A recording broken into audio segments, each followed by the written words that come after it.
Hello, my name is Sarah Sloan, and you are listening to The Sarah Sloan Show.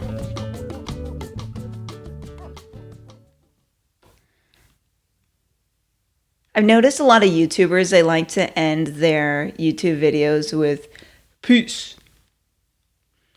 Peace, peace, peace, peace, peace, peace, peace, peace. But is there really peace?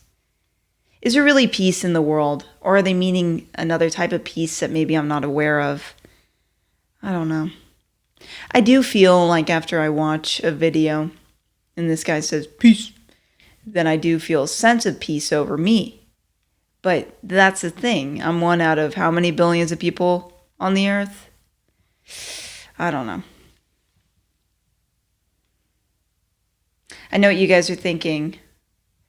Gosh, Sarah's shirt really is cool. And I'm going to just say it right now. You're not wrong. It's a very cool shirt. And it was given to me by my aunt from Panama. And I love this shirt. I love this shirt more than everybody in my life. Every single last person in my life. Even the people that sacrificed so much for me. They did nothing in comparison to what this shirt did for me. So I just want to thank this shirt and proceed with the show. The first topic that I wanted to discuss today was tennis. Women's tennis. A women's tennis player. The only reason I know anything about tennis at all is because my brother and my father always talk about it, and then a Netflix documentary that I watched, Breakpoint, basically made me a PhD on the sport. So I know everything that needs to be known about it. It's a really good documentary, though. I've talked about it in prior episodes, and I love it. And there's this one player that I remember from the documentary. She's very likable, very interesting, Aryna Sabalenka, and she's doing super well right now, which is just really cool to just see. You know, she had a lot of moments of loss and how she's really just like gaining her ground in the sport. And so she had said to the press that she preferred watching men's tennis over women's tennis. And this caused quite the uproar. And I'm going to play for you a clip of her kind of having to, in a way, explain herself, walk that back.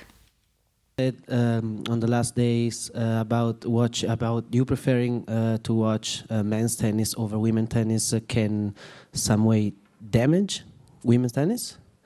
I didn't want to damage women's tennis. No, listen. I mean, we're doing our best and great. There is lots of great matches. I don't like to watch it just because I play against all of them, and I just want to kind of like change the picture. And because I watch lots of tennis, women's tennis before I go to the match, I watch my opponents. I watch lots of women's tennis. And it's not like I don't like it, you know, like I try to offend what I do, you know. I was just trying to say that because I'm playing there and it's too much for me, I'm just trying to watch men's tennis, and for me it's more fun, you know, than watching my probably like future opponents in the tournament, you know. So.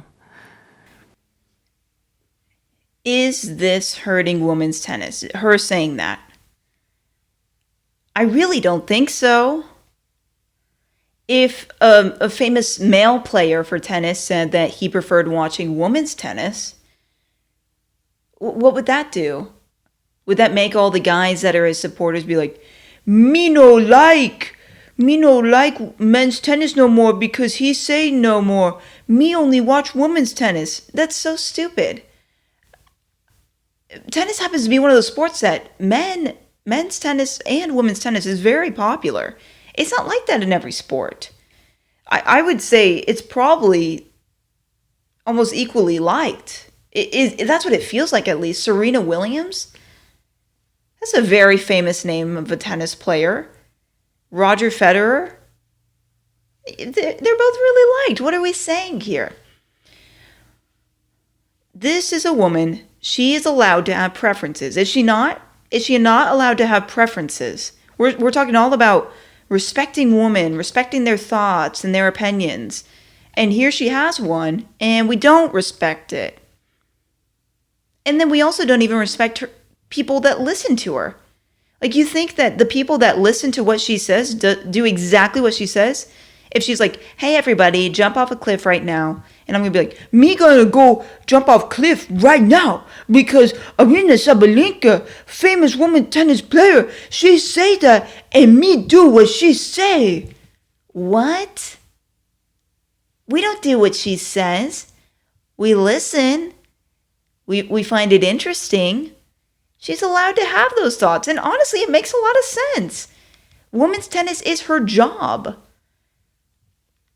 She probably wants to watch something different just because that's her job. That's her livelihood. And if we had the honest opinions of other women tennis players, it'd be pretty interesting to know. Maybe some of them think the same. Maybe not. Maybe some of them are like, no, I only watch women's tennis. I never watch men's. I don't know. Let's get off her back. And I could tell she's so not used to this because this is American wokeism being just pummeled into her life. She's from another country, another culture where this kind of stuff isn't a big deal. But our sensitivities, they have to come in. Oh, you hurt my feelings when you said what you said. Get over it. Wah. Cry me a river. If you want to. Poor thing. All right. Okay, so in honor of the shirt, Panama, guess what? Panama got a new president. It's a 5-year term, so he's going to be president for 5 years. I think. I don't know the whole process, how many times you can run for president there. I'm not sure, but he'll at least be president for 5 years. He's going to start July 1st. His name is, what's his name? Jose Molino. He's like 64 years old. He's been in politics. Like, he was like a minister of security. So like, he's been in the political life, and he's saying some interesting things. This new leader, he's kind of interested in stopping some illegal immigration. The Darien Gap is really what he's focused on. So the Darien Gap is, if you look at the country, Colombia and Panama and just kind of the Central American route, it's really this, like, they say like a 70-mile path where people can go to the U.S. and it's really rugged terrain, so it's hard to build there. It's like a jungle. It's very dangerous.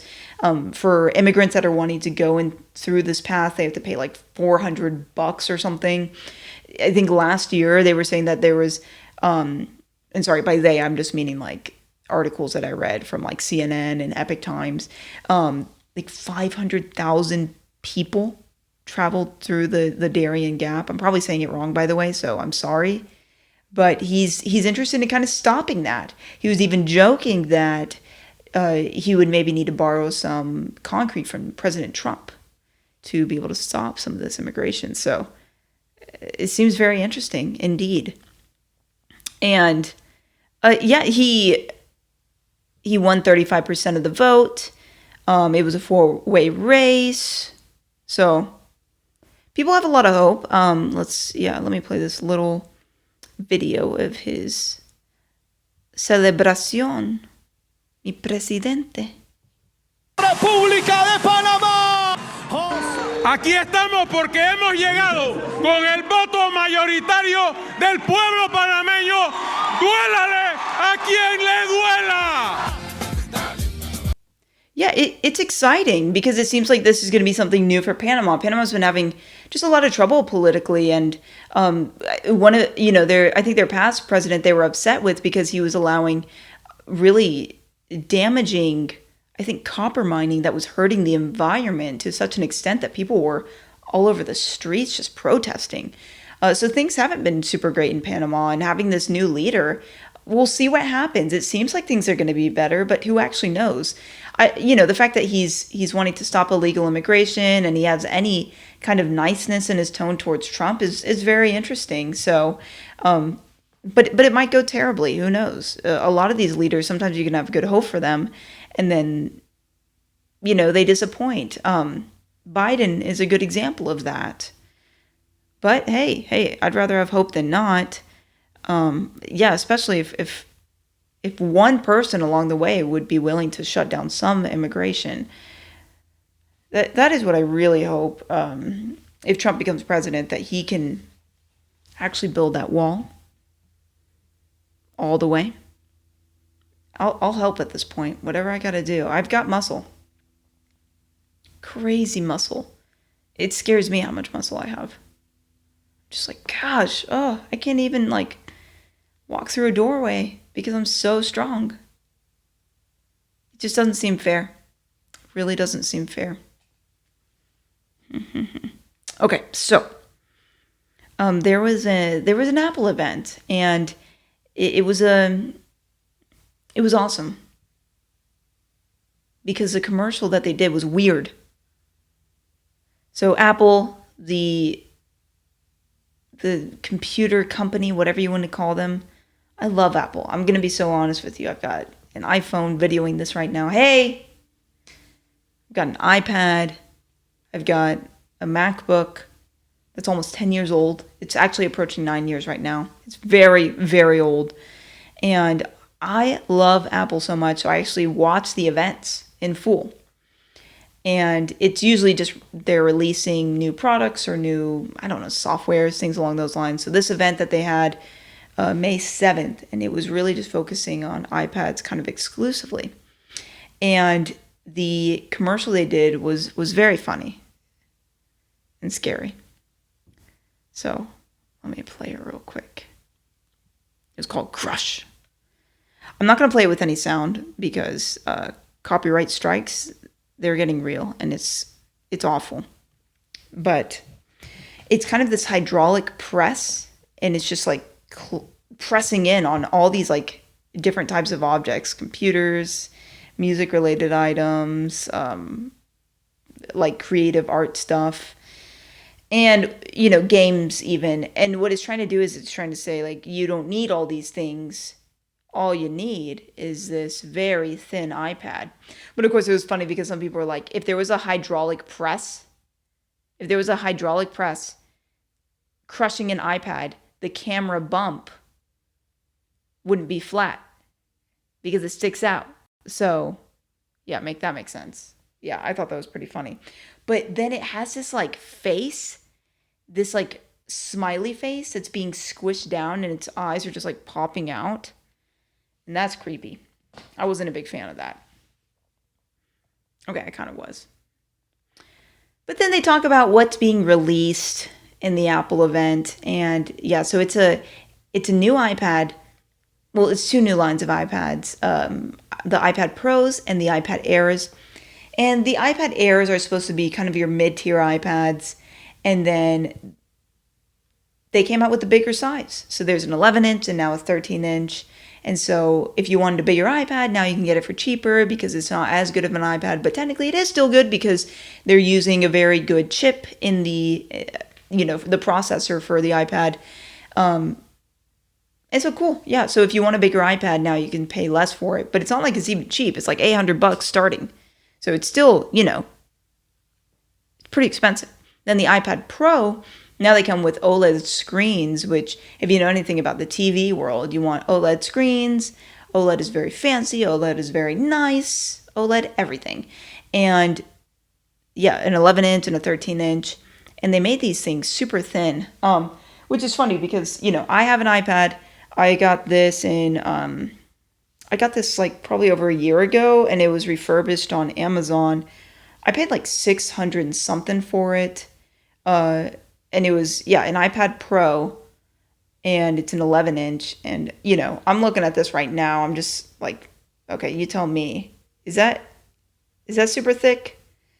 Because, I love this thing, but I'm going to tell you this right now. My biggest complaint about this iPad, has been that it is seriously too thick. Like, I can barely grip this thing. I can barely hold it. That's how thick this iPad is. It's just like, man, I wish I had bigger hands because it's just too thick for my hands. I needed something thinner and lighter. Also, this thing is too heavy. This iPad is just, oh my gosh, I feel like I'm lifting weights right now. That's how heavy this iPad is. It's scaring me how heavy it is.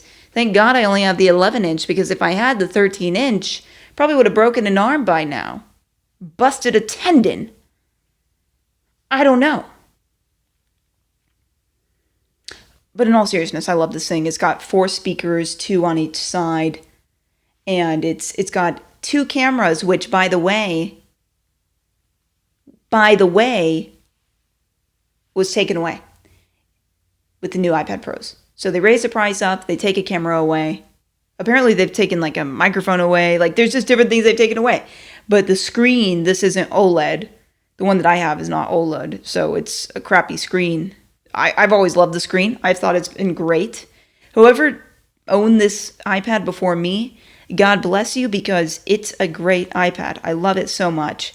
And what do I do on my iPad? Well, sometimes I'll edit these YouTube videos. I've done that before, and it does it super well. I'll also, gosh, what else? I watch a lot of stuff like YouTube, Netflix, whatever streaming platforms are out there. I read on here, so I'll do like the Kindle app, and then Libby has the audiobook, so I'll kind of read a book while listening to it at the same time, flip through the pages. And so it really forces me to keep up and to not get distracted, because I got to keep my mind on high alert. Do I game with this? I don't really game. I am thinking about this, though. I have all these games that I downloaded on my iPad, and I'm like, well, Netflix, if you have an account with them, you could play games for free. Well, it's not free. It's included in the subscription, so maybe I should just stick with that, because they seem to have some pretty good games on there. Well, yeah, the point is, this iPad is fine. I don't think I need something fancy and new. But the issue right now is people want to make their iPads their computers. They want to make it their laptop. And it comes with a very fancy keyboard case attachment. Sorry, it doesn't come with it. You'd have to buy it separately. It's like $300 to buy this thing, or $350 if you get the bigger iPad. It's extremely expensive, and so they updated that thing too. And now it has aluminum on the inside of it, and so then it feels very nice as you're typing and all that kind of stuff. It has a trackpad, all that, but that, I guess, makes it feel like a computer. But people aren't happy with the software that comes with the iPad, and they didn't do anything to improve that. And so it's really sad. But I would say, sadly, one of the things that would probably convince me the most to change to a newer iPad is the fact that, here, let me get my trusty iPad again, is the fact that the camera, gosh, I'm doing this the wrong way, sorry. The camera has always been, no, I'm doing this the wrong way again. The camera has always been on this side, and it really should have always been here.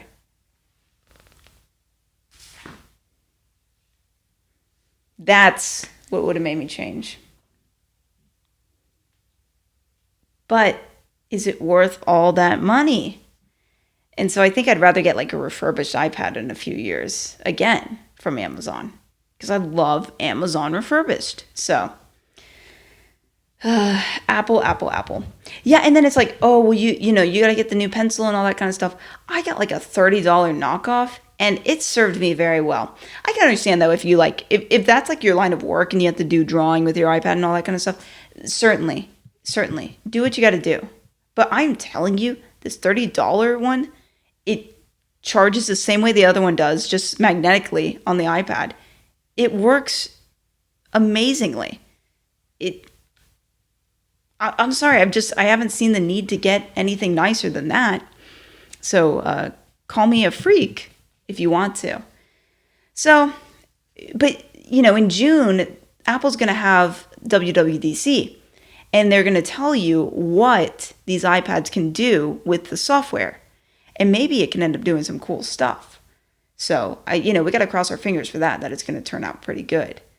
If it's like so amazing and it's exclusive to the new iPads, then they might have sold me. I might actually get rid of the beautiful iPad that I already have and get the new thing, but it's hard for me to want to right now. All right. And then I wanted to talk about this too. So, I'm very excited to talk about this. I have a secret passion that shouldn't be a secret anymore. I love backpacks. And it's not like I have like a ton of backpacks or anything, but I just really enjoy learning about backpacks, watching videos on YouTube about backpacks, reviews about backpacks that I'll never buy. It's like a hobby of mine. I love it. And yeah, I have a couple of backpacks right now. I have one that I was given at work. That's honestly fine. I have one. I have a couple of those North Face backpacks that are, very good, comfortable travel backpacks. And then there was a Low & Sons, L-O and Sons backpack that I got. That was like my first, this is like supposed to be a premium backpack. But then I started really realizing, no, it's actually lacking in a lot of ways. It's got a lot of good things about it, but you can actually go even nicer into the backpack world. And then there was this YouTube channel that kind of surged out of nowhere, in my mind at least, and it's called Nomad's Nation. And I watch pretty much almost all their videos, especially if it has a backpack. And this guy, Aaron Radcliffe, he reviews backpacks. He's been doing it for, how many years now? Maybe like 4 years. I'm not sure. But he's been reviewing backpacks for a while. And I love the way he does it because he'll tell you the pros, the cons. He'll tell you, hey, if you don't like this one, look at these backpacks. Try these instead. He wears it for 30 minutes and tells you how it's feeling comfort-wise. He really goes in that nitty-gritty and makes it super clear whether or not you'd want this thing. So, and he always says this is the only backpack review you need. And in a sense, it's kind of true. Do I watch other video channels though? YouTube channels? Yeah, you better believe I do because I just love it. But I've been looking for years now for the perfect black backpack that could look good with professional wear. There was a job I had where I'd wear, women's suits all the time, looking like Hillary Clinton. And that was fun. And I bought that Low & Sons backpack. It was called like Hanover. And it was good, but it lacks in so many ways. And so I've been looking for that perfect black backpack. And I've had, seriously, just always, there's a couple things where I'm like, okay, this company released this backpack, but I don't like this about it, or I don't like that about it. One of them was the Air Pro Pack, and there's a 20 liter and a 24 liter. So I was pretty interested in one of those two. And it seemed perfect in every way. But it had a couple things I didn't like about it. I felt like the look was okay. It had 2 water bottle holders. That was also important to me. I also wanted a backpack that could stand up on its own. I think it could do that. But it had a horizontal luggage pass-through. And I'll attach a picture showing what I mean with that. Because, yeah, a lot of people, it doesn't make sense to them. But whenever you're putting your backpack over your luggage handles, it's sideways. Why would you want to do that sideways? You want to do it tall ways. Duh. And it's just like thing after thing. And so it almost seems like the perfect backpack until it doesn't. There's also the Tortuga, if you've ever heard of this brand, Tortuga laptop backpack that they just came out with. That one almost got me. It seriously almost got me because it does have the luggage pass through the way that I wanted it. It does have the 2 water bottle holders. But it was just too simple of a backpack on the inside. And so then I was like, nah, I'm not interested in that as well. And this Nomad's Nation backpack reviewer, he said about 2 years ago, I'm going to start making a backpack. And I've been kind of following along, watching the journey and his videos. And I'm realizing, oh my gosh, this thing is almost done. And it's very nice. It's a very nice backpack. It's light. It's got the vertical luggage pass-through. It can stand up on its own. You do have to, if you want the 2 water bottle holders on the outside of it, you have to purchase another one.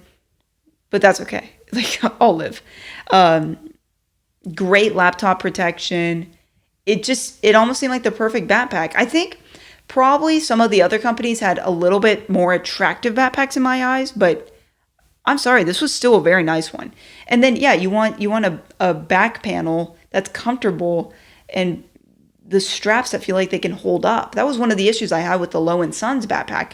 The back straps just felt like, oh my gosh, are these going to break on me? I would, put it on. I just feel like the seam was maybe coming apart. And it's not like that was a cheap backpack. It was still like 100, maybe like 15, which was the most I had ever spent on a backpack. But yeah, now Aaron Radcliffe is selling this thing, and he's selling it on Kickstarter right now. And I think he had a goal of $10,000, which I don't even know how many backpacks I would have made because I'm not going to do the math in my head right now. But he's at $364,179 right now. 1,813 people backing him. That should tell you, like, this is a good product. And one thing that I've always respected about his channel is that he comments on, or he responds to every comment on his video. So that way, he's really able to hear what people like and don't like about backpacks.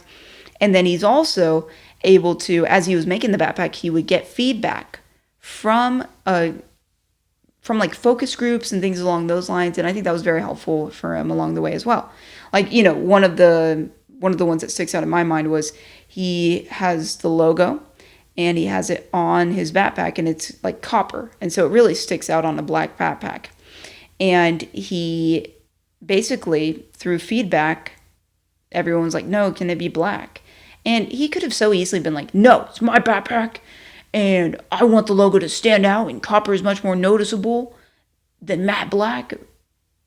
He could have been that way, arrogant, nasty, but no, he was very humble throughout the whole process. And he's like, awesome, yeah, we're gonna change it. And you know what? I think the change is better anyway, so it doesn't look like a random penny was stuck on the backpack. So I'm super excited for it. Of course, if you do one of these investments, these Kickstarter investments, then you got to wait until the end of the year for it to come. Oh yeah, the other thing I forgot to even say about the backpack, it's literally expandable by like 20%. So it's a 22-liter bag that it's almost like, with suitcases, you can zip around and expand it a little bit more, then it goes to 26 liters. So I think it's awesome.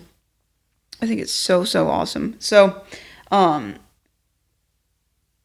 yeah, and I think it'll look really good in a professional setting whenever I do end up having it. But, I think it's so cool that somebody could have an idea like that. I'm going to do this, and then they end up actually doing it. Surprise. And they do it with excellence. Even more of a surprise. So, yeah, and obviously this isn't an ad or anything, but, if you feel like it's something that you want to kind of look at yourself and support, I would probably just Google like Fyro, Fyro, and then like backpack, and then probably from there you'd be set. But I'm super pumped for this thing. It's like it's going to be a Christmas present because it's coming at the end of the year. 2025, walking into it like, what? 2024 has gone by so fast, by the way. It's been insane how fast it's gone. It makes me a little bit sad. So, on to the next subject. I have mentioned this before, but I am really liking Starbucks more and more. I used to be one of those people that was like, no, Starbucks coffee, ew, forget it. It's so gross. I don't want anything to do with it. I never want to go there, blah, blah, blah. And then I began to have an appreciation for it because it was a coffee shop that allowed you to actually like sit in there and also let you use a bathroom in there and have the free internet and all that, versus other coffee shops are like, no, there's no bathroom for you. No, it's just drive-through. Just drive, give us your freaking money and get out of here because we don't want anything to do with you. So I was really respecting Starbucks in that way because let's admit it, it's all crap anyway. It's just coffee with syrups and stuff. That's all it is. But at least I have a place to sit. I have a bathroom to go to. So I was really respecting Starbucks more in that sense. And then also I think if you order right, you can get decent drinks. So I finally got the app. I know people have had the Starbucks app forever. I finally got it. And it was like the perfect timing because, my sister has had it for way more years than I have. And she said, now they're having all these deals. It was like, once I got it, now they're having all these amazing deals where you can buy one, get one free, 50% off, all this kind of stuff. And it was awesome. Absolutely awesome. But whenever a company does those kind of things, it means they're not doing so well. Whenever a company is having to have all these sales, it means they're not doing so well.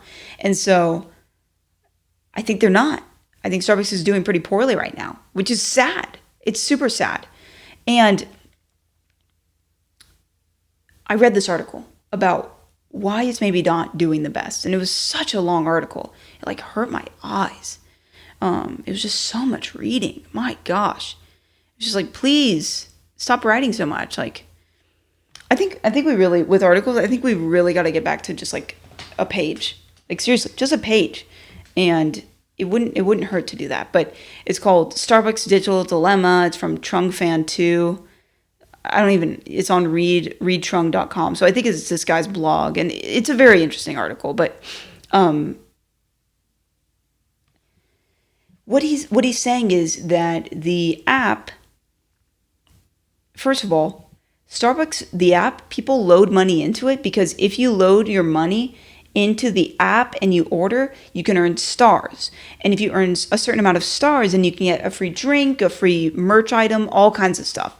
And so if you load money into the app, then you earn double the amount of stars. And a star is earned per dollar. So you spend $3 on a drink, you earn 3 stars. But if you loaded your money into the app, then you earn 6 stars, double the amount. And so it's very nice. And apparently people call Starbucks a bank because it's got like over $1 billion because people loaded their money into the app. It's crazy to think about that. And I'm one of those people. And whenever you load money into the app, they give you the option of like 10, 15, 20, 25, 50, all that kind of stuff. I usually just try to stick with the lowest amount, 10, because that's what my sister advised me to do, and I think it's very smart. But the app and the mobile ordering are typically the only way you can get these deals. So for example, Mother's Day just occurred, which by the way, love you, mommy. You're the best queen. You know it. You did a great job raising me. Hearts to you. Hearts. So because it was Mother's Day, they said, you get, I think it was buy one, get one. You get buy one, get one. And so what did I do? I ordered through the app, and because if I had gone there and I didn't have my phone and I tried to get that deal, they would say, no, you can't. What are you talking about? You have to have the app to get the deal. So it's forcing people to use the app more often. Supposedly there's even some Starbucks out there, which I have not seen this personally, but there are some where you're not even allowed to just like go up to the counter and order. You have to use the app in order to order. And so this whole environment and experience of, hey, it's your local coffee shop. Hey, I know my barista, me and me barista, we're tight, dude. And like we talk all the time and like we know about each other's lives. And me barista makes like the best drinks ever. That's like kind of out the window because I'll tell you what I just did. There was a deal on Monday. It was a $3 grande. Ordered it on the app. Went up to the store, went up to the counter, picked it up, walked out, didn't talk to anybody, didn't look at anybody. And somebody might have been making eye contact with me, but I was literally like a robot. I was just like going for my drink, grab it, walk away, like a freak. Right now I have so many drinks in my fridge right now because my dad didn't want the buy one, get one. So I asked him to just order it and I could pay him back. So I have 4 ventis. Because right now, Starbucks did something so smart and they started making lavender oat milk lattes. Lavender with coffee is so good. People don't talk about it enough. Like, it's like slap a baby good. And if you slap a baby, you know what's coming. They're going to start crying and it's going to be annoying. But it's just that good.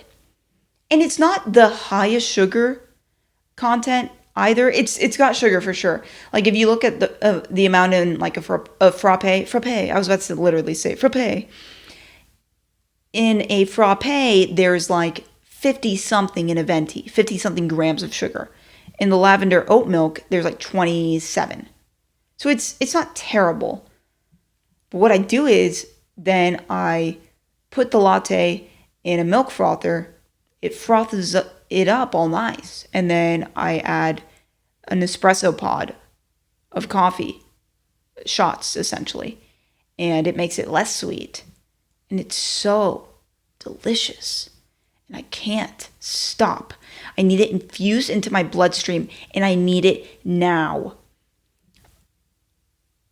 I'm an addict for lavender. Oh my gosh, there's this hand soap in my house right now. And I haven't washed my hands in years. But then I happened to see that it said lavender.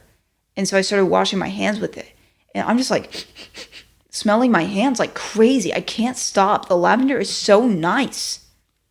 I was joking about the not washing my hands in years thing. I do wash my hands.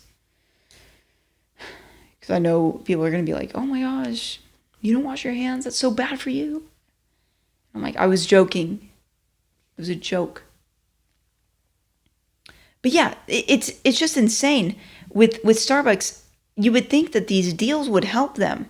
But let's be real, there's also just a lot more competition now with Starbucks.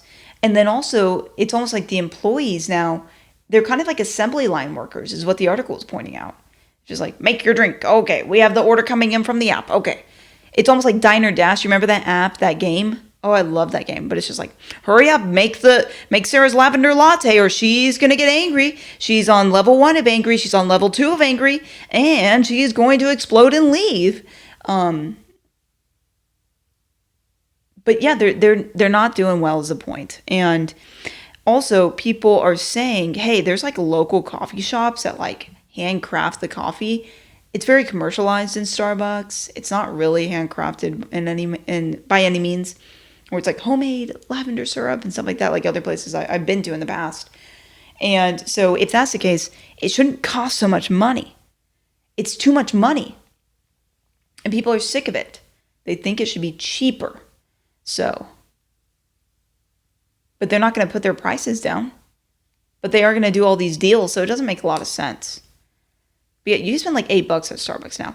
I remember people would call it $5, and I'm like, I wish. I long for the days with $5. So,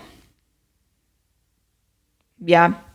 And also, inflation isn't great either. So people are, they're going to cut corners where they need to with their spending. So they're not going to spend the $8 on Starbucks. They're going to just make their coffee at home and save a lot of money. Once again, those Nespresso pods, you can make a pretty mean latte and save so much money in the long run by not going to Starbucks. I'm the freak that does a little bit of both. So, but should they change? I like the changes Starbucks has been making. I like the app. I like that I don't have to talk to the barista. But I like also the fact that if I need to get some work done on my computer, I can go inside and sit down for hours and not be judged and have very fast internet. So I don't want them to change. I hope they never change. Or I'll cry. All right. Let's go to the Bible verse, if that's okay with you.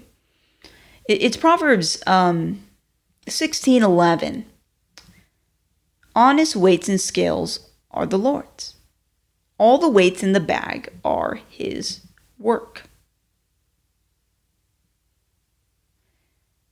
So this makes me think, this makes me think of one thing. There's all these movies where it's these two criminals partner up together and they're like, okay, we're going to steal from, whatever, this bank or this museum. And we'll split the amount at the end, 50-50. And then they have this bank heist or whatever, or this art heist. And they get what they need.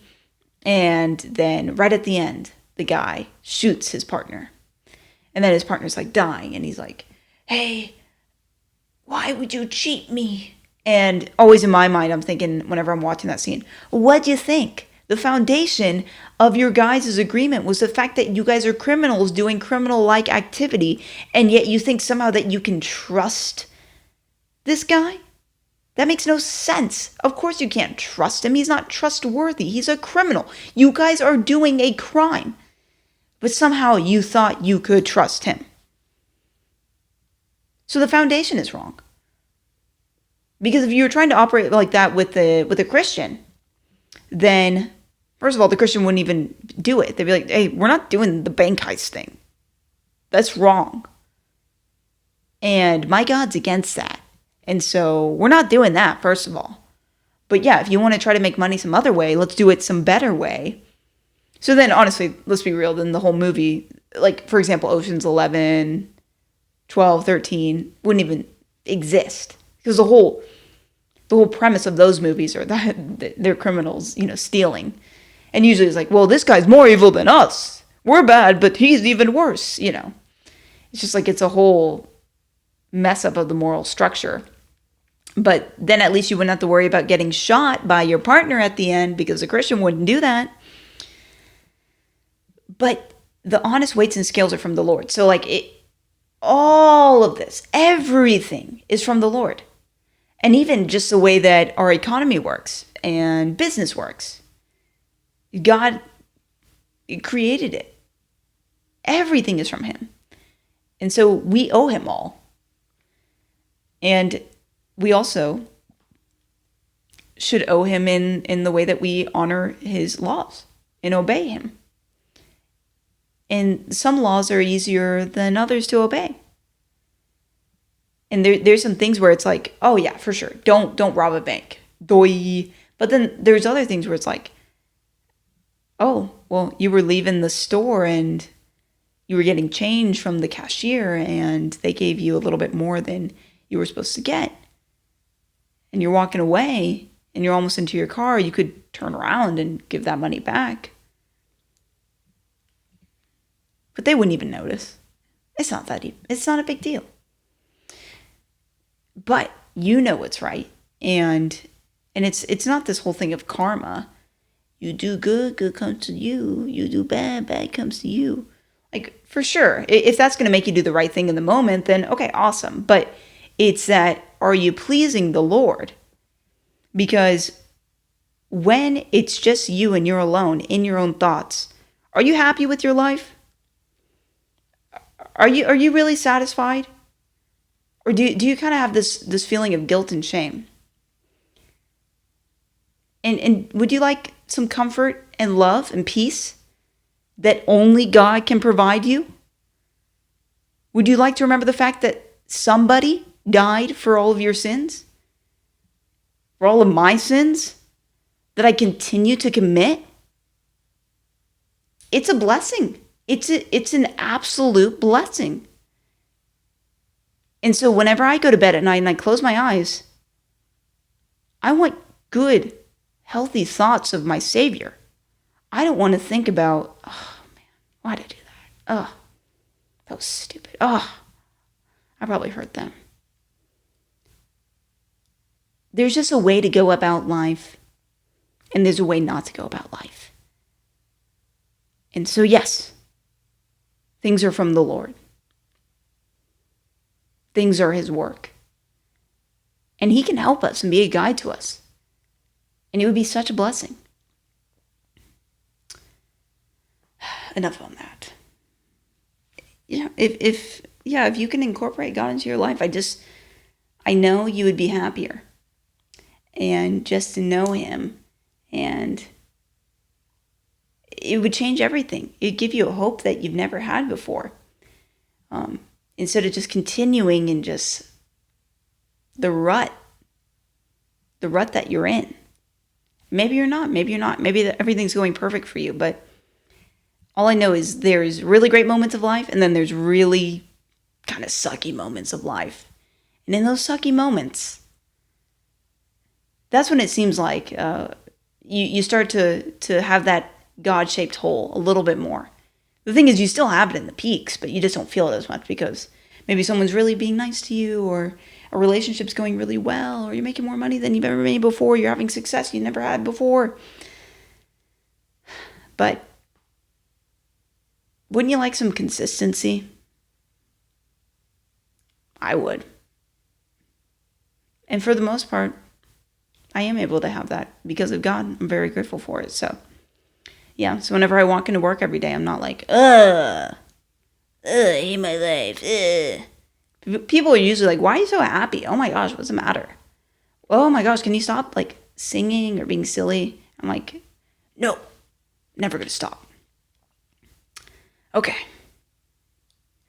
Guys, thank you so much for listening to this show, and yeah, and your comments and your feedback and things like that. I always appreciate it so much. And yeah, the fact that even one person listens to an episode of mine means a lot. So just know that. It's not like it really matters, but at least know that. And I'm just so grateful. I'm so grateful for you guys. And just know that you're very special and attractive people. And if you don't remember that, it will remember you. All right. Have a great day.